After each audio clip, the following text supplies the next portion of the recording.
Nick, the thing is, a lot of people get their media these days, younger people especially, get their information from these sorts of sources and the social media memes that they feed on.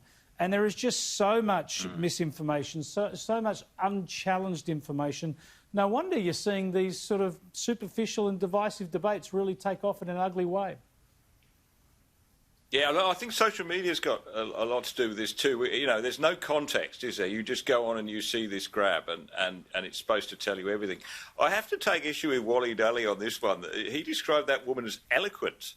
I thought she was foul-mouthed, abusive. I don't think she could string a good argument together. I think that was let's be honest about it. I think that was your former colleague Peter Van Onselen rather than Waleed Ali. But you're right. I didn't think it was particularly. Oh, I'm sorry. No, Peter's always right. I'll take that back.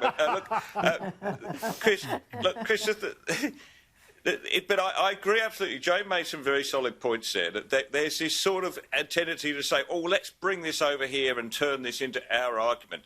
You know, the issue of Indigenous disadvantage here is huge. It's real, and it's an absolute national shame. But we never see it, right? Jane's right. We never see it. We never see pictures on the television of remote Aboriginal communities. You know, we don't see journalists venture into that territory, and you know, it's horrible. It really is horrible. And if we're going to fix, you know, I think in the end, what people are always after is a very quick, easy fix for what is an entrenched problem, which has been 250 years in the making. Well, it's easy to fix, there isn't one, because we're talking about health and education and these really hard things. So they just come out with this trite nonsense. It's easy to fix. Sorry, I just think it's quite easy to fix. They just sit here and say that I've just realised my white privilege and what can I do to help? It's as simple as that. Yes, do a bit of virtue signalling and all your problems are fixed, aren't they, Justin? But look, I would say, though, if you don't mind, and with the greatest of respect to this entire panel and to you, Chris, as well, there are things that the black community will understand that the four of us will never understand. And we've got to, I think we do have to be careful when we tell them how to feel about something. We're not telling anybody how to feel about anything. We're talking about how the project dealt with this issue, and in particular how Lisa Wilkinson dealt with it. Yeah, that's fine. And look, I think that's a very divisive way to look at it. All right, That's a very divisive way. Oh, easy for you to say, Nick. Well, go on. What's the point there, Justin, that we shouldn't be talking about these issues because we're white? Well, Nick, we shouldn't. We've got no right to. We're not no right to voice an opinion about it, Justin. Is that what you're saying? Oh, I mean, this is absurd. That is a divisive thing to do. You are splitting black against white. Justin? You're saying that I've got no right to speak about it, right? That was your point. You just asked my opinion. You described me as being divisive. And then when I started to speak, you started carrying on about how people aren't allowed to speak anymore and about free speech things. That is my opinion. I think that was your point to me, wasn't it, that I couldn't have a view on this because I'm not Aboriginal?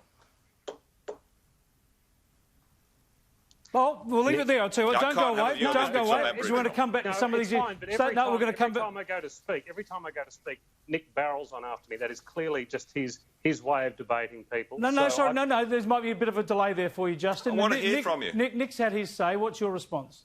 My response is this. I would say that for the four of us, there are things that... forget the four of us. There are things that people who are born black will understand that you and I will never understand. Now, that doesn't make us wrong. That doesn't mean we don't have an opinion. No, that's obvious. We can't be spitting out what we believe is racist all the time. And I've said what I've said about, and I agree with you. Well, I think we can. The project. We're entitled to our opinions, but we can't exist outside our own experience, and we're all trapped by whatever our experience is, race, gender, or whatever. But we're all entitled to a view on these issues. Only black people can decide what's racist. That was your point. Oh, God, what a load of garbage, Nick. Is that really how you debate people? I thought that was what you said, Justin. Firstly, you start shouting them down, and then say, I didn't say anything like... All right, now, we've all heard... Can decide what is racist. I said black people have a perspective that you and I will never have. Now, if you can't accept that, I can't help you. I'm sorry.